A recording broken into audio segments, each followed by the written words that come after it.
Kia ora. In this short video, we're going to look at how to add an event, also known as a concert or a festival or a performance, into the MusicBrainz database.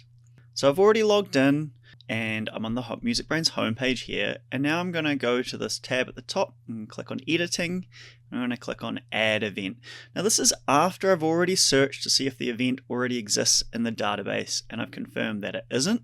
So I'm going to go click on add event. And now we can start filling out the add event form.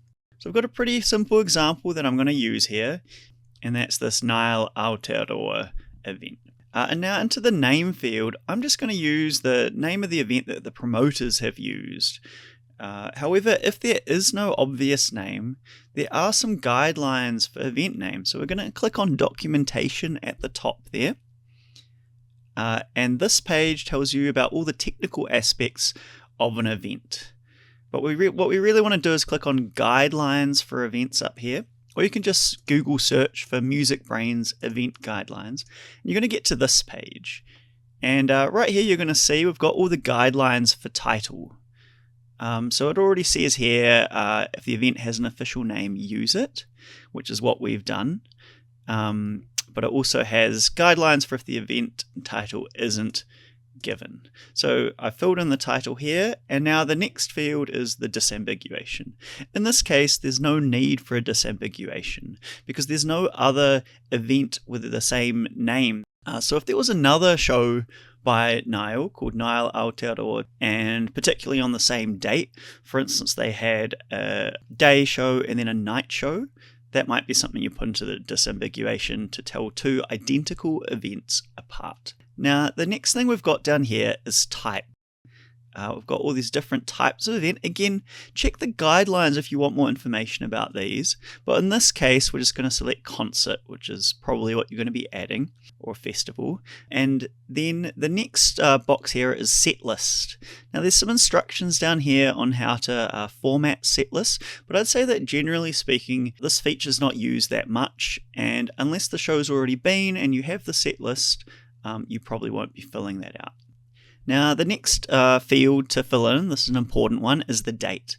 And here I've got the date, Tuesday the 22nd of October. And I'm going to add the end date as exactly the same as the start date because it's a one-day event. And now something to note is that just because the event is likely to go past midnight, it still gets put into MusicBrainz as ending on the same day. And I don't know what time the event starts. They haven't announced that yet, so just leave it blank for now. We can always add it later. Now, down here, we're going to add relationships. This is actually a really important part because if you don't add any relationships, your event is just kind of floating out there with nothing linking to it. So the most important thing, or one of the most important things to add, is the artists who are going to be performing. So here, Nile is the headliner, so I'm going to search for the artist Nile, confirm it's the correct one.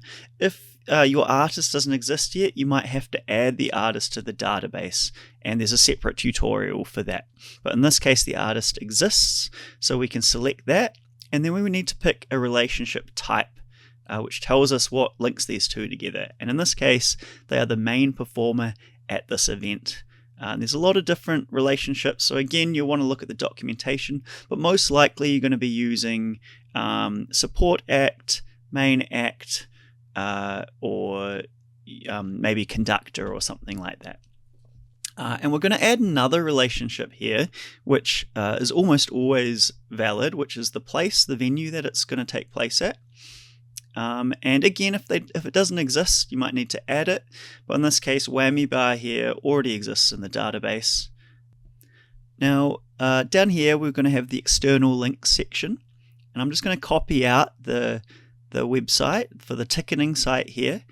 And we're going to paste it into external links. External links are really useful because they let other people follow up more information, or in this case, get the tickets. But also that page has some more details. Now, we only want to add external links for websites and pages that are directly linked to this event. Just because a band's Facebook page mentions the event doesn't mean that the URL to the Facebook page is worth linking to this event. It really has to be a page for the event. Now, this is quite a simple event. It's got, we only know one artist so far. We can always update it with support acts. We know where it is. But the more complex events are going to be things like festivals. And here we can see, I'm going to look at an example, Hellfest 2018. A lot of metal examples here. We can see that it's broken up into parts. So each of these parts, day 1, day 2, day 3, they're been added as a separate event and then linked together with relationships. And here each stage has also been linked as a separate part.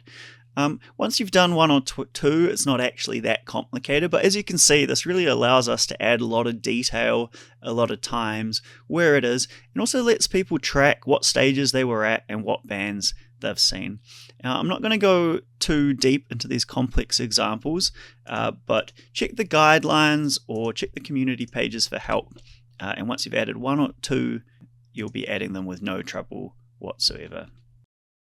Now, the last thing we need to enter is the edit note. Edit notes are to let people in the future, other editors, check where you got your information from. Now, in this case, it's pretty simple. There's this page that I got the details from that the promoters have put up, and I can just paste that in. A link's always really useful because it lets people click it and follow it up themselves. But it's also perfectly fine to say, I'm running this event or I've been to this event, so to let people know where your information's from. But for now, great job adding your first event. If you want to go a step further, you can also add the poster to the event or add tags, and you can check the relevant tutorial videos for those.